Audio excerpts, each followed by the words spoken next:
we have the PCA and this big key for the awakened patient, or if we have any doubt that this patient is well aware about the pain medication and what they can do, or whether he like it already. Okay, we have also to orientate them that this machine is locked, so please don't try to play with it. Okay, there's no way. So just a second. No worry. So this is, I believe, this is an important part as well, because otherwise, for those of them who have already experience with such drugs, they know what is morphine, and they like it.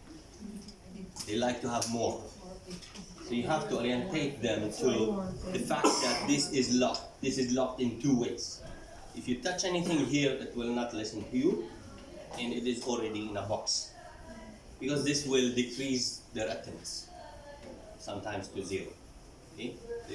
In their selves, inside their mind, they will believe that there's no way for me to take more of this, only what the doctor wants. Okay? So now I don't know if it's 10 minutes already, but I can press again. So now, how I know after how many minutes I can take my next shot? I just have to load it. This is, if you press now on the right button, you press here while it's giving, and if the patient, even after all of this, the patient's still calling you, okay? Sometimes they will. And this is an awakened patient. He's a young guy who keeps saying that he's in so much pain. Okay? And you will tell him, please, so according to your doctor order, you can take your next shot in 5 minutes. So just be a little patient for another 5 minutes. Okay? And for you as a nurse, if you want to know anything about the therapy, just press the right button. This doesn't need the password, okay? So this doesn't need the password for you to know. And some of them will learn this. Some of the patients will learn how. Why I call her, she will press here and tell me I need another 5 minutes. He will really be in the therapy, treating himself. So 5 minutes. What is I have to keep pressing here because it will go back. A over D is administered over demand. Because what is administered is 1 mil every 10 minutes. What is the demand? Maybe he needs 1 mil every second. Okay? And this will help you to evaluate the therapy. Because if Can I add something? So if the administered over the demand, it will say administered 10 boluses and the demand might be 12. Okay? So your patient pushed it 12 times during the shift, but only took 10. So twice the patient was rejected because it was too soon. If you have a patient that gave 10 administered, but the demand is 46, either the patient's pushing it because they're in a lot of pain and they want pain medicine, or they might be drug seeking, or 2, they may not understand how the machine works. So when you have the disconnect with the demand and the administered, you have to understand why it's happening. Okay? Okay?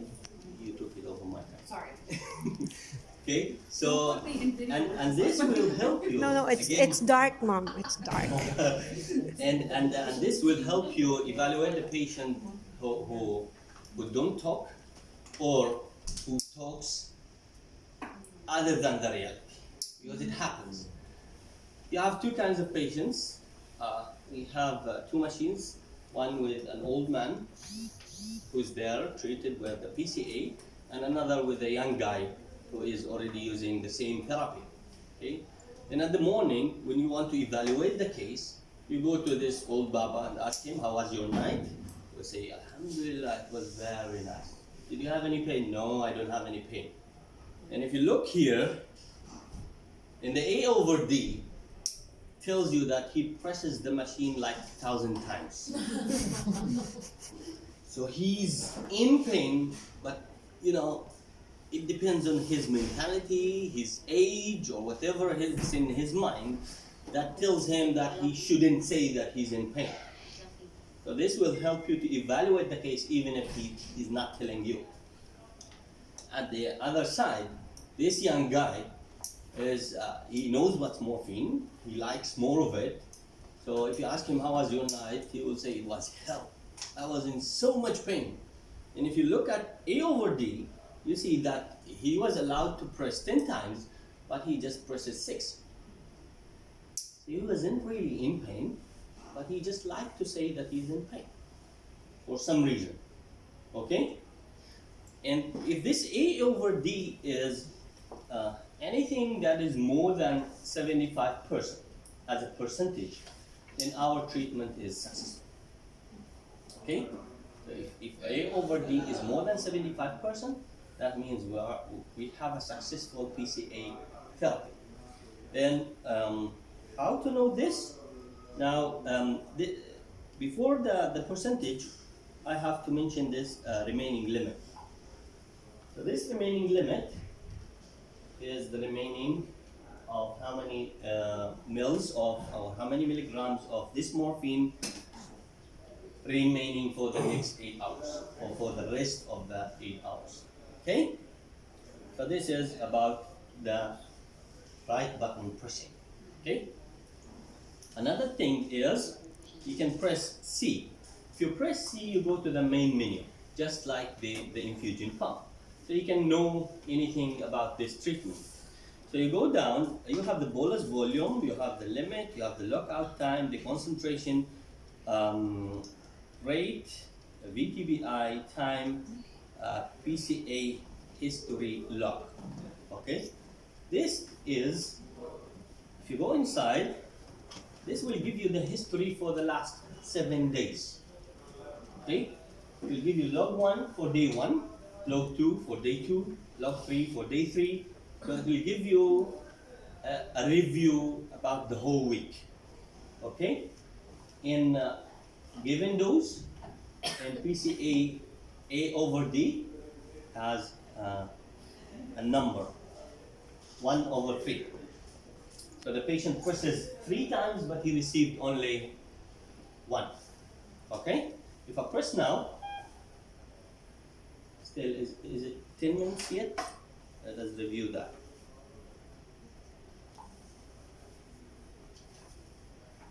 Yeah, he just received another one now. So the remaining is 10 minutes. It's now 2 over 4. So he pressed 4 times and he received 2 times. Okay?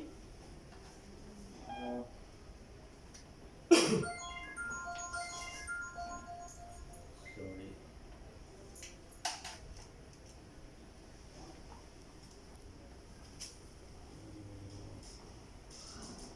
That's it. Now it's very important to put the volume to be infused, because this will allow you to refill the syringe at the very right time. If you don't put the very right volume to be infused, then the machine will keep going until it is empty syringe, then it will give you a pressure alarm, okay? Which is not really the right case, okay? And suppose if the syringe is already empty and we want to put another syringe, then what we do simply is it will be stopped already, because it will stop by pressure. So it will be this case, stop. Now this is another thing that the patient can know and should know. The only thing that will work here with the patient is stopping the medication. So he's not allowed to do anything but stopping the therapy. So if you press stop, it will stop. And he should know that. So he should know that this medication is for your pain. This keypad, nothing will work but this button. If you press here, it will stop. No medication anymore. This is if you like to. Okay. So it is stopped already. Then I have to open it. Okay. This.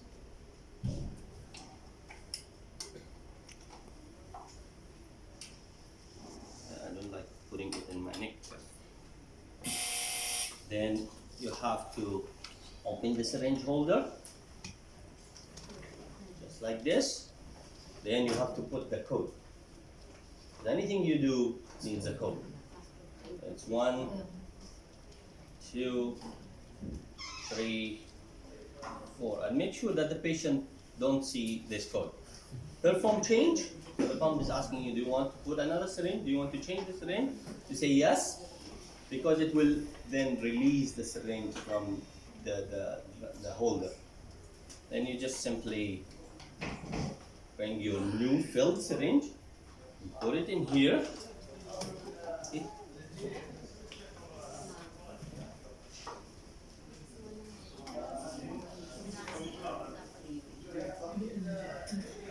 See, this is another problem with this line. It allows free flow. Yeah. We cannot put like three-way stop. This, if we pull it out, This we is can close actually it three-way. dangerous. It's not really safe, so we will put something to stop it. We can put three-way stop in between the syringe and the IV extension. You can have it, but you still have the option of losing the medication No, we can if you close forgot. it. We can If close ever it. you forgot. Okay. Anyhow, so Teresa, we were talking about the extension first when we started. Sir, excuse me. I think this biberon has its own biberon syringe and biberon extension. This is what I don't like to mention at this point, because they will just think that this man is here to sell us something. There's an extension. Aside from the pump. Okay. And I'm actually dying for that. But Because we tried one before, Montepron. In the epidural. yes. The perfect option is having an extension that have fill volume of a maximum of 3 mil. 3 mil. Some of them goes down to 1 mil. And there's a lot of it. No, but it's a pressure kind of tube, so it will never allow the free flow.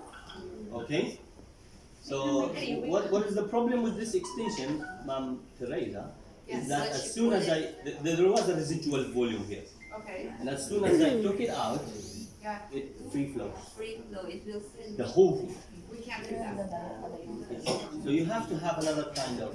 Yeah, so we can't do the pump unless we have we can't pilot until we have the correct syringe and the correct IV tube. Which I will bring. Okay, Okay. all right. So. Okay. So supposedly this is the perfect case. So I will just put it back. So we are changing the syringe. We are bringing a new syringe. So we didn't switch off the machine. Okay. So we didn't switch it off. We just open the door, put the new syringe, take the syringe, which is Tirum in this case, and then we will start all over again. Put the VTBI and continue the therapy. It will have everything in here, but the VTBI will be reaching 0. Okay, so you have to put your new VTBI and continue. Okay? So that's it. Do you have any Sir, questions? the Yes. VTBI will be 40 or 50 because total all in all including the one test. The Should be VTBI, 40. you should always consider if you use this medication inside the syringe. So if this is the first time I am. Wait ka lang. Ano nga po?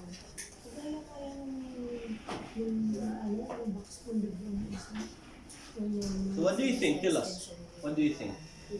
It should be the one in the amount in the syringe because you will have air. If you put 50 and you only have 30 ml in your syringe, it will alarm.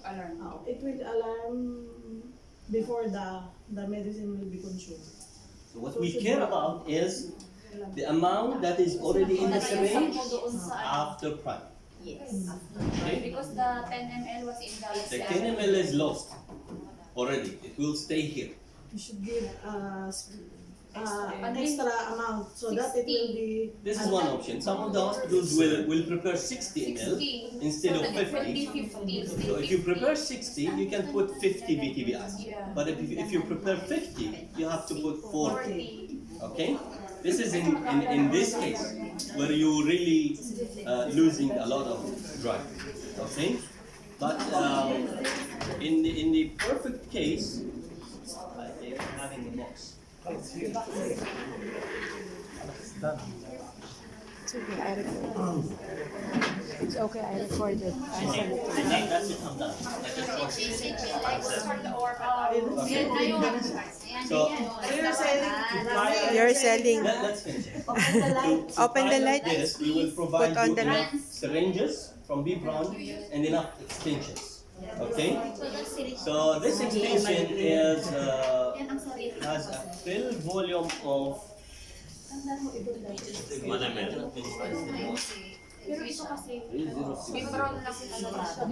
so the fill volume, the priming volume of this line, which is still 200 centimeters long. This is longer than this, but it takes 1.57 ml only.